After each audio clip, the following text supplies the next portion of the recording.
So today I'll talk about the changes in this new budget that government presented.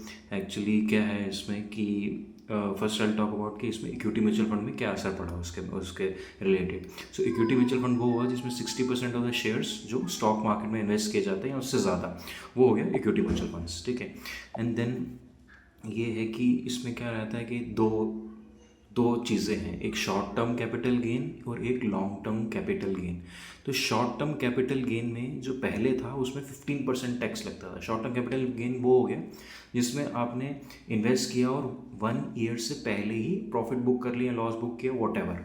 सो 1 साल से पहले ही आपने money exit कर गया आप, तो वो हो गया शॉर्ट टर्म कैपिटल गेन. तो उसमें पहले 15% टैक्स था, बट अब न्यू बजट के हिसाब से वो 20% टैक्स हो गया है. And then long term capital gain वो हुआ जिसमें 1 साल से ज़्यादा हम इन्वेस्टेड रहे, उसके बाद हमने बुक किया, प्रॉफिट किया, लॉस किया, वॉट एवर. तो उसमें क्या है कि उसमें पहले 10% टैक्स था जो कि अब बढ़ा के 12.5% टैक्स कर दिया है. ठीक है. ये चीज़ हो गया कि जो अभी घाटा हो गया हमारा, बट जो चीज़ इम्प्रूव की है, जो चीज़ अच्छी हुई है हमारे लिए, वो ये हुई है कि लॉन्ग टर्म कैपिटल गेन में जो हमारा प्रॉफिट होता था एक financial year means April to next year March, ये हो गया हमारा फाइनेंशियल ईयर.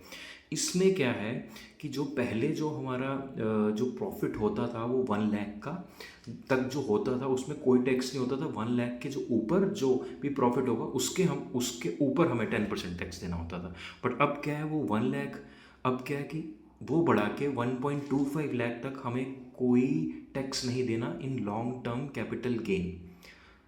और उसके ऊपर 1.25 के ऊपर जो भी टैक्स लगेगा उस पर, जो भी हमारा प्रॉफिट होगा उस पर 12.5% टैक्स लगेगा. तो ये है, this is about this new जो हमारे स्टॉक मार्केट में हमें कैसे इफेक्ट करेगा tax, about this new related to this new budget.